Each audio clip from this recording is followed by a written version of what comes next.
When I was in India for my studies in master degree, I was in the Matthias Institute. So as you go into the compound, there is a statue of Matthias. He is symbolized with the eggs.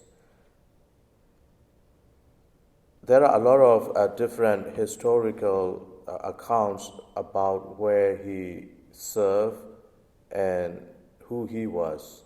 A lot of differences among the fathers of the church and the historians. But what we learn from the Acts of the Apostle is he was with the other disciples of Jesus from the time of Jesus' baptism to the ascension. So what we notice, he has seen Jesus and accompanied him and through that 3 years of ministries.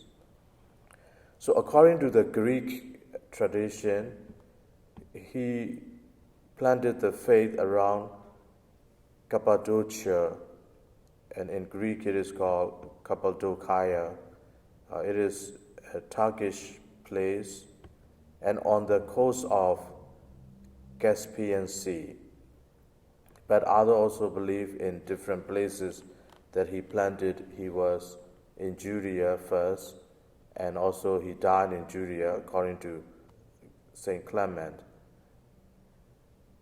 But what we see in the person of Matthias is he was one of the disciples, but being faithful to, and his calling is unique because he was not called by Jesus directly and before the Pentecost. So that happens between that timing and through the prayers of the apostles and casting of the lots. So his call to be one of the apostles is very unique.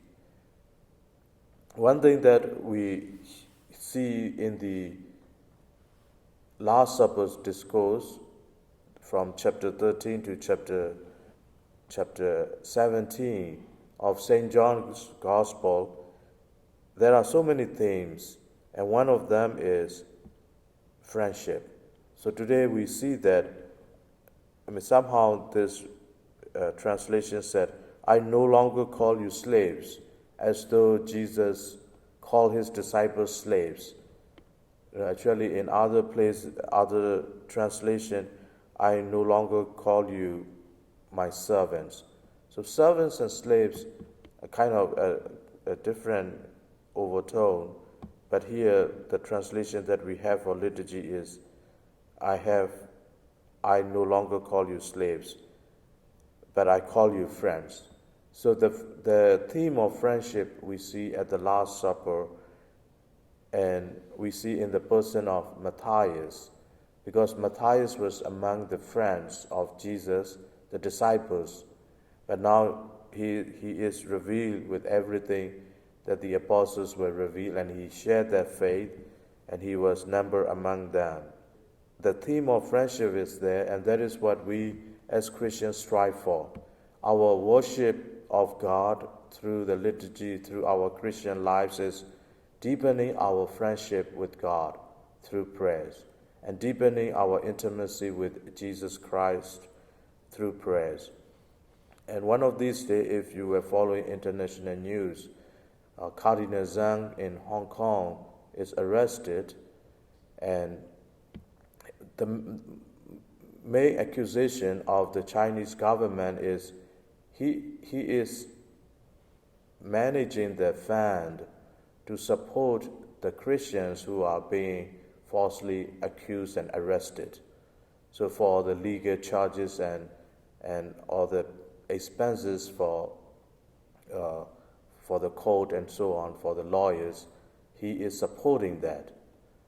So we know from the human rights point of view, there is nothing wrong supporting for the court cases, whether they are criminals or non-criminals. Since it is a trial, they have the right to all this help, and it is part of the international standard, and Chinese government breaking this.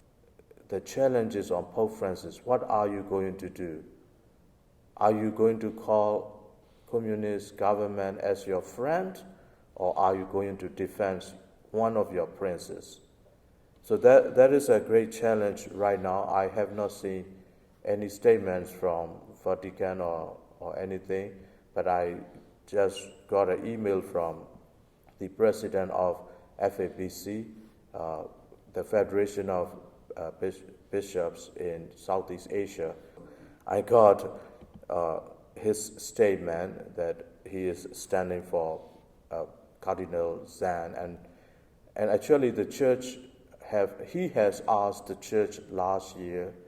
This is the prayer week for China, and I even did not know that.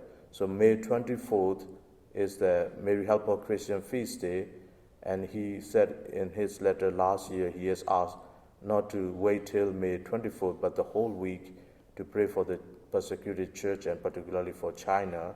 And this year he is asking the church on May 24th, particularly to pray for Cardinal Zan.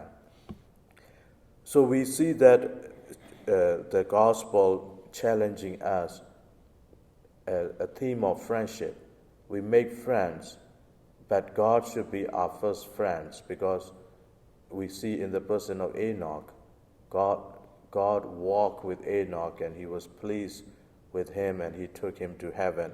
So all these theme of friendship we see right from the Genesis and at the end of the life of Jesus in the Last Supper, and we ask ourselves with whom we really become friends and for what causes do we stand. And Matthias, being a friend of the disciples, now become one of the apostles, and he laid down his life, as Jesus said, a good friend laid down his life for his friends, and Matthias did for the church.